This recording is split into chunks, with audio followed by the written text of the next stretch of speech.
The village of Ayotora was bathed in the golden light of sunset when Ololade's world began to crumble. She stood by the river, her eyes brimming with tears as the village women mocked her barrenness. "She's cursed," they whispered. "Her womb is closed, and her husband will soon leave her." Ololade felt like she was drowning in their cruel words. Just as she was about to give up hope, a gentle voice whispered her name, Ololade. She turned to see Funmi, a young woman who had recently returned to the village from the city. Funmi's eyes sparkled with kindness as she said softly, "I've been watching you from afar. I know your pain, and I have a secret to share with you." Ololade's curiosity was piqued.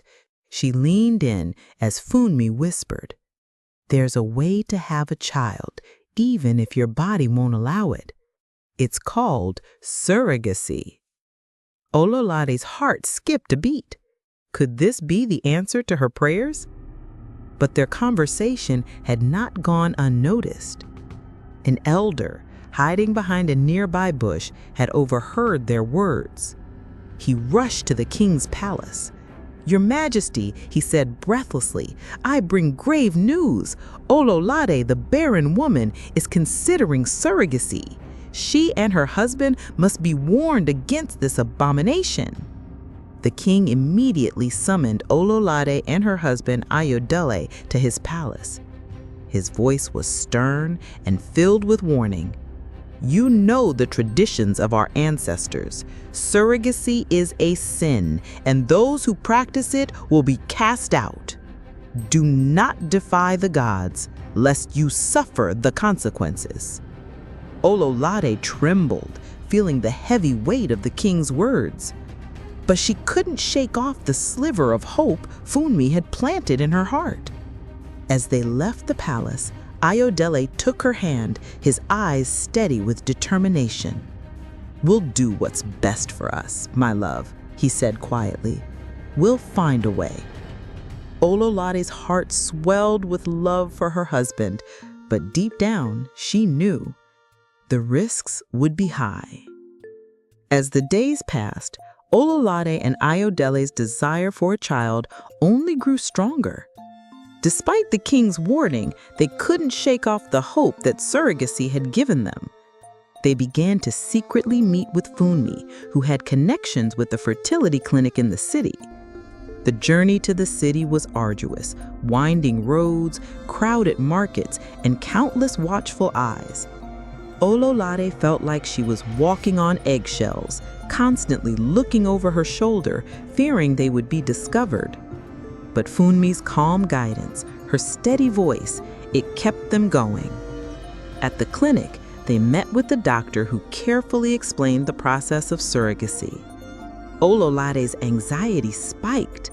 The risks, the complications, they echoed in her mind like thunder.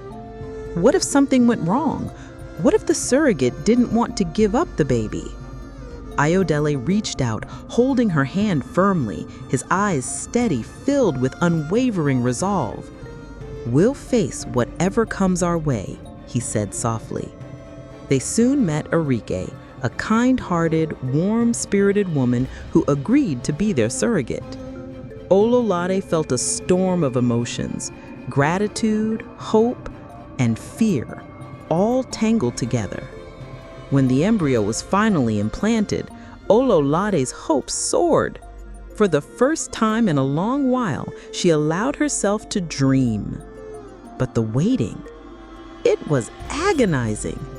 Weeks turned into months, and the suspense gripped her heart tighter with each passing day.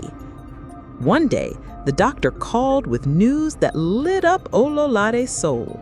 The pregnancy was progressing well. But her joy was short-lived. Later that evening, a knock came to the door. It was the king's messenger. "The king has been informed of your actions," he said coldly. "You and your husband will face the council's judgment upon your return to the village." Ololade's world began to crumble. Had they made a grave mistake? Would they lose everything, their home, their dignity, for a chance at parenthood? Ayodele pulled her into his arms. His voice, though quiet, was steady with love. "We'll face whatever comes our way," he said. Together. As the pregnancy progressed, Ololade's anxiety grew. What would happen when they returned? Would Arike change her mind about giving up the baby? The unknowns pressed down on her chest like stones. But one thing was certain: their journey was far from over, and the stakes were higher than ever. As the months passed, Ololade and Ayodele's bond grew stronger, deeper, forged in fire. But the weight of their decision hung over them like a dark, heavy cloud. They both knew what awaited them back in the village: the council's judgment and possibly complete ostracization. Meanwhile, Arike, their surrogate, kept them updated. Ololade would call often, her voice trembling with hope. "Did he kick today? Can you feel him move?" But as the due date approached, the messages slowed. Days passed, and then a week. Ololade's heart raced with worry. Was everything okay? Was Arike having second thoughts? Then one day, the call came. Arike's voice was trembling. "The baby is coming," she said. "I'm going to the hospital now." Ololade's heart pounded in her chest as the hours dragged by. She paced the room. She prayed. She waited. Then finally, a message. "It's a boy. He's beautiful." Ololade's joy was overwhelming. She had never felt such a powerful connection to a child she had never even met. But when she looked at Ayodele, really looked, she saw the fear in his eyes. What would happen when they returned to the village? Would they be allowed to keep their child? Would everything they'd fought for slip away? The day they were to meet Arike and pick up the baby, Ololade was on edge. Her nerves were raw. What if Arike had changed her mind? What if the council had discovered their secret and was waiting for them? When they arrived at Arike's apartment, Ololade's heart nearly stopped. Her face was pale. Her eyes were red from crying. "What's wrong?" Ololade asked, her voice trembling. Arike said nothing. She simply handed over the baby. Ololade felt a flood of love crash over her, fierce and consuming. Then Arike spoke, and her words pierced like a blade. "I didn't want to give him up," she said quietly, "but I knew it was the right thing to do. I just hope you can give him the life he deserves." Ololade's eyes filled with tears. She saw Arike's heartbreak, but she also felt her own resolve take root. She would do anything to give this child a good life. They turned to leave, but just then, something caught Ololade's eye. A shadow, a figure, lurking near the apartment gate, watching. As Ololade's eyes locked onto the figure, her heart began to race. Who was this person? What did they want? Ayodele followed her gaze and frowned. "Let's get out of here," he said, voice low and urgent. They gathered their things and hurried out, clutching the baby close. But the stranger was still there, following them. Not close enough to confront, but not far enough to ignore. A silent hunter, always in the corner of their vision. When they finally reached the safety of their hotel, Ololade collapsed onto the bed, exhausted. "Who do you think that was?" she whispered. Ayodele shook his head. "I don't know, but I don't like it. Let's pack up. We leave the city tonight." Just as they began to fold their clothes into bags, Ololade's phone rang. An unknown number. She stared at it, heart pounding. Should she answer? Her fingers hesitated, but something deep inside compelled her. She pressed the green button. "Ololade," a voice said slowly. "I've been watching you. I know all about your little secret." Ololade's blood ran cold. "Who is this?" she demanded, her voice sharp with panic. The voice on the other end chuckled. "Someone who can help you or hurt you. The choice is yours." Suddenly, the hotel room door burst open. The mysterious figure from earlier stood in the doorway. Ololade gasped, clutching the baby tighter as her heart pounded in her chest. But then the figure spoke, low, urgent. "You don't have much time. The king's men are on their way. You need to leave now." Her mind spun. Who was this person? Why were they helping? Could they be trusted? Before she could speak, the stranger stepped forward, handed her a small package, and vanished into the night. Ololade tore the package open.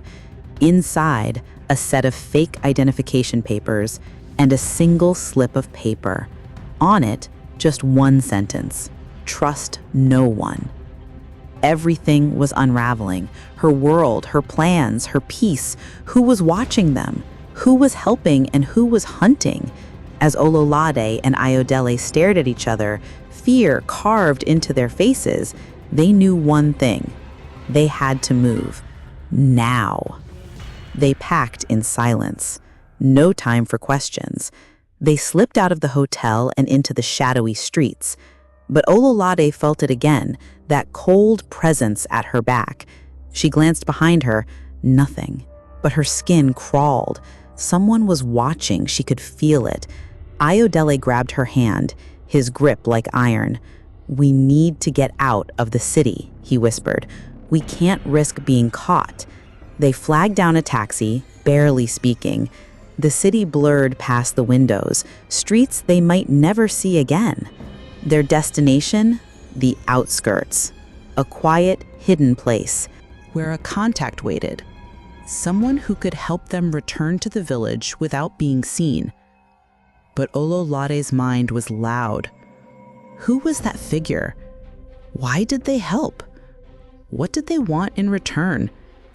And the biggest question of all, what waited for them in the village, now that everything had changed? As they approached the meeting point, Ololade spotted a lone figure by the side of the road. A woman. Dressed in a long, flowing cloak, her face completely hidden behind a dark veil. Ololade's heart pounded. "Is that our contact?" she whispered. Ayodele nodded. Together they approached, slowly, cautiously. The woman didn't speak right away. Instead, she handed them a small leather bag. Inside, some money and a map. Her voice was low and veiled, just like her face. She said, "Follow the map. It will lead you to a safe place. But be warned, the king's men are closing in. You must be careful." A chill ran down Ololade's spine. She and Ayodele exchanged a glance, part fear, part fire. There was no turning back now. With their child cradled in her arms and the weight of fate on their shoulders, they followed the map. The road twisted and turned, winding paths, thick bushes and trees that whispered secrets in the wind. Each step deeper into the forest was a step further from everything they once knew. But Ololade felt something new rising inside her. Determination. She would protect her child.